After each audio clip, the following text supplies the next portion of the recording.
La institucionalización del régimen, las leyes orgánicas. El régimen fue aprobando diversas leyes orgánicas que configuraron las leyes fundamentales del movimiento. Fuero del Trabajo, 1938.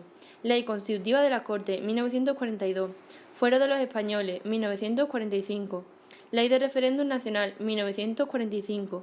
Ley de Sucesión a la Jefatura del Estado, 1946. Hambre y represión de la posguerra. Los años 40 y hasta entrados los 50 fueron los años del hambre y se caracterizaron por racionamiento de los alimentos, extensión del mercado negro de todo tipo de productos y corrupción generalizada. Represión. La Ley de Responsabilidades Políticas de 1939 fue utilizada para la dura represión que llegó al final de la guerra. El número de prisioneros políticos fue tan grande que se tuvieron que habilitar campos de concentración a lo largo de todo el país. La represión de la posguerra propició un clima de terror entre la población. Este terror explica la debilidad de la oposición durante años.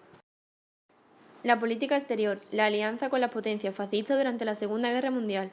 Recién acabada la guerra, Franco hizo pública su adhesión al pacto anticomunista que asociaba a la Alemania nazi, la Italia fascista y Japón.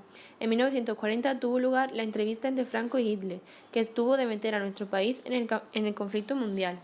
Hitler no aceptó las ambiciosas pretensiones de Franco. Sin embargo, para mostrar su apoyo a las potencias fascistas, España envió a la División Azul a luchar junto a las tropas nazis en el frente ruso. Las derrotas del Eje hicieron que Franco comenzara a buscar conciliación con los países aliados, el aislamiento internacional y los cambios dentro del régimen.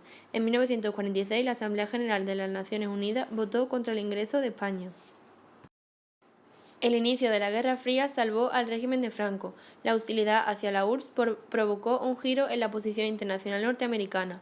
En 1950, la ONU recomendó el fin del aislamiento diplomático de España. El exilio de la guerra civil. El exilio es la salida forzada de un país por razones políticas. El exilio republicano provocado por la guerra civil fue el mayor de nuestra historia. Iniciada la guerra, tuvo su apogeo en la huida de Francia de más de 500.000 personas. Otros huyeron a Argelia. El resto tuvieron que sufrir las represalias del régimen franquista. Algunos se enrolaron en la Legión Francesa y fueron enviados a campos de concentración. Los afortunados llegaron a México y la mayoría permaneció en Francia. El problema de este exilio no solo fue el drama humano, sino también fue la pérdida de una parte muy importante de sus intelectuales, como Rafael Alberti, Francisco Ayala, etc. La autarquía de posguerra. En 1939 España era un país arruinado. La solución que dio el régimen franquista fue la autarquía, una política económica basada en la búsqueda de la autosuficiencia económica y la intervención del Estado. El intervencionismo del Estado se extinguió por gran parte de la economía nacional. Se creó el Instituto Nacional de Industria en 1941. La autarquía supuso un gran fracaso económico y los años de la posguerra marcaron una tremenda regresión en el terreno económico. El mercado negro, el extraperlo, se apoderaron de la economía del país.